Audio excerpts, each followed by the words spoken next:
Today's topic is closed tibial fractures. Tibial shaft fractures are common injuries and are associated with low energy sports related trauma as well as high energy vehicular trauma. These fractures can be classified on an anatomical basis or on location or type of fracture like proximal, middle, distal or transverse, oblique, spiral, segmental, comminuted. There are so many different classification systems are there. There are several ways to classify closed tibial shaft fractures depending on whether goal is to communicate the bone injury or the soft tissue injury associated with the fracture. Most surgeons classify tibial shaft fractures with a simple descriptive terms such as proximal, middle or distal in addition to transverse, oblique, spiral, segmental or comminuted. Benefits of simple classification such as this are familiarity with the terms and a high degree of understanding of what the terms represent. Coming to the treatment, there are different treatment options are there like conservative treatment or surgical treatment. In surgical treatment also you can put a nail, plate or a external fixator, and in conservative treatment plaster you can apply plaster functional bracing. In 1995, Sarmento et al. Published a paper in Clinical Ortho on 1000 tibial fractures, transverse fractures with a less than 15 millimeter of initial shortening, and they applied plaster for almost mean duration was 3.7 weeks, and fracture healed in mean duration of 18.1 weeks, and non-linear rate was 1.1%. 10% of the patients had a shortening of more than 1 centimeter, and 48% of the tibia healed with a varus deformity, some angulation was there, and less than 10 degrees of sagittal deformity. Very good results you can get with the functional bracing in the selected patients, and you can try if the patient is not very demanding. Comminuted and segmental fractures take longer time for healing. What is the impact of personality of the fracture? If it is moderately or severely displaced, the delayed union or non-union rate is 9 to 27%. If it is comminuted, delayed union or non-union rate is 9 to 15%. If there is a soft tissue wound, delayed union or non-union rate is 9 to 12%, and soft tissue joint stiffness is 3 times higher in case of the soft tissue injury. Infection, most dangerous complication. 60% of the infections are associated with a delayed union or non-union. Current indications for the non-operative treatment of tibial shaft fractures. In case of if there should be minimal soft tissue injury, stable fracture pattern as defined by coronal angulation of less than 5 degrees, sagittal angulation of less than 10 degrees, rotation of less than 5 degrees, and shortening of less than 1 centimeter, and the ability to bear weight in a cast or functional brace. Intramedullary nail fixation and cast immobilization for the treatment of non-displaced fractures remains a controversial issue till now. Coming to the operative treatment, it is indicated in high energy fracture, moderate to severe soft tissue injury, unstable fracture pattern defined by coronal angulation of 5 degrees, sagittal angulation of 10 degrees, rotation of 5 degrees, and shortening of 1 centimeter. Open fractures, patients with a compartment syndrome, ipsilateral femur fracture, inability to maintain reduction, and intact fibula is a relative indication. Intramedullary interlocking nail fixation has been the standard of care for both closed and open tibial shaft fractures for the last 2 decades. Well-designed clinical trials have confirmed that reamed nailing results in lower rates of composite negative events for the closed fractures than unreamed nailing. Coming to the reaming, there was one study published in JBJS 2008. The study demonstrates a possible benefit for reamed intramedullary nailing in the patients with the closed fractures. There was no difference in the open fractures. And there are some other studies published in 1995. They say no difference in blood flow within the fracture callus. If you ream or don't ream, there is no difference. Reaming won't affect the blood flow. No difference in the amount of new bone formation. Safe even for the open tibial fractures. Less hardware breakage. Fewer reoperations with the reaming. Small diameter nails, hardware failure, most shortly breakage of the interlocking screws. There are some contraindications for the nailing also. If the canal diameter is less than 6 millimeter or 1/3 of the canal less than 8 millimeter.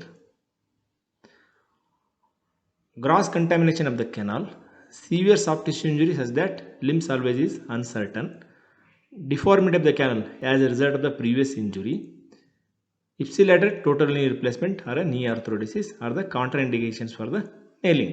Soft tissue injury, including the size of the open wound and the need for additional soft tissue reconstruction, is a predictive of patient outcomes. And patients with open fractures have a greater risk of reoperation than patients with the closed fractures.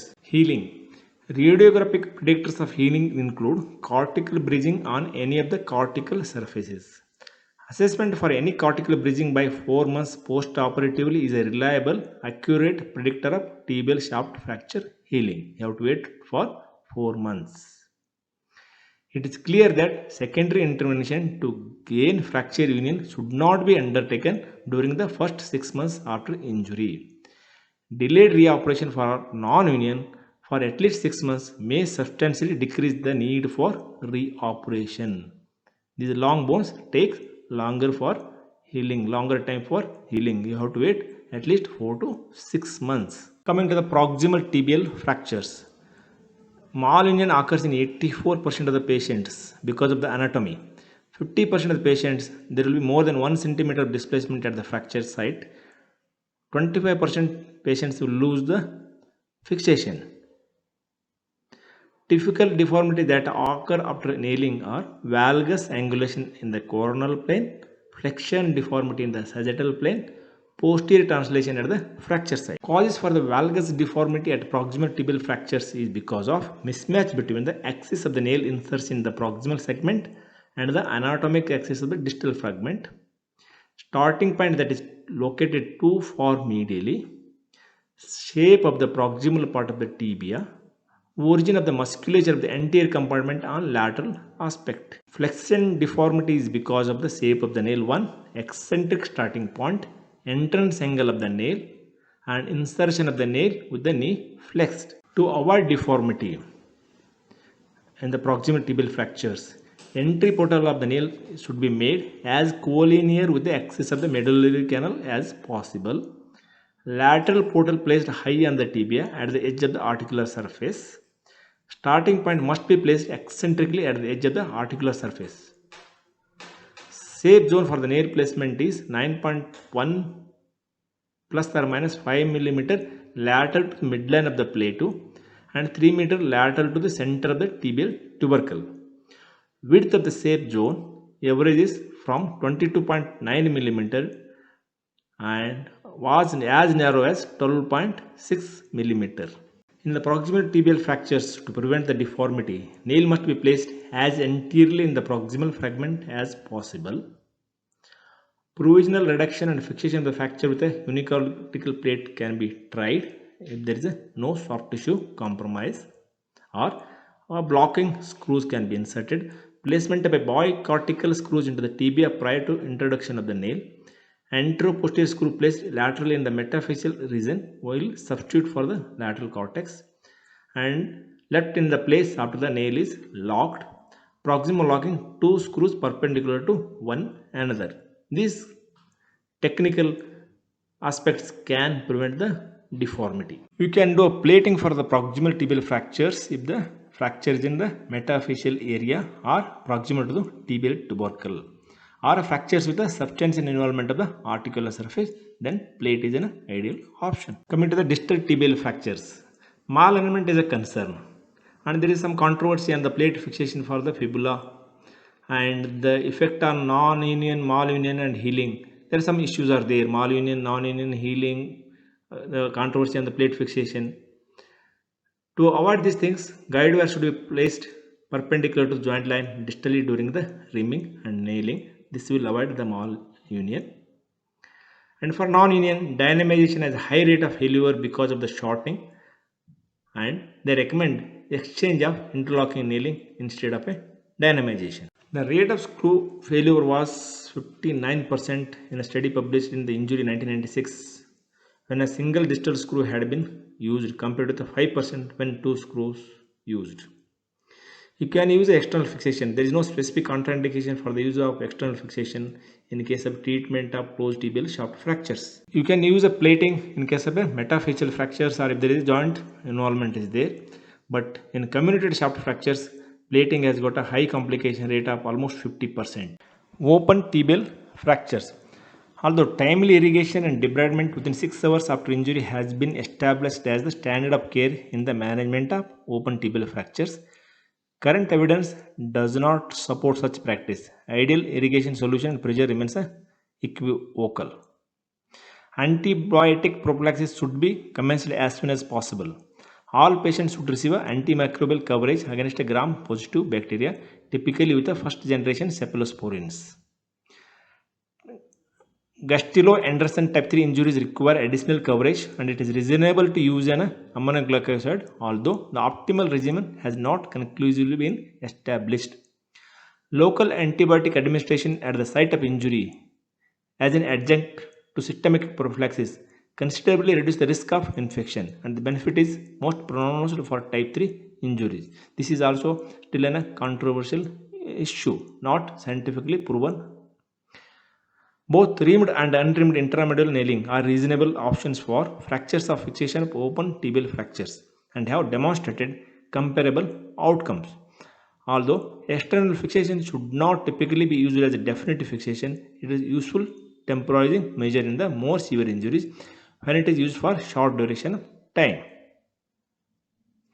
Primary wound closure is recommended for fractures with a less soft tissue injury, allowing for tension-free closure. For those injuries requiring delayed closure, definitive coverage should not be delayed beyond 7 days, even in the setting of negative pressure wound therapy. In the event of major systemic injury or a severe open fracture, temporary external fixation does not seem to lead a major increased risk of deep infection as long as the conversion to nailing occurs within 2 to 3 weeks after injury. If a tibial shaft fracture undergoes a non-union, it has got a high impact on patient.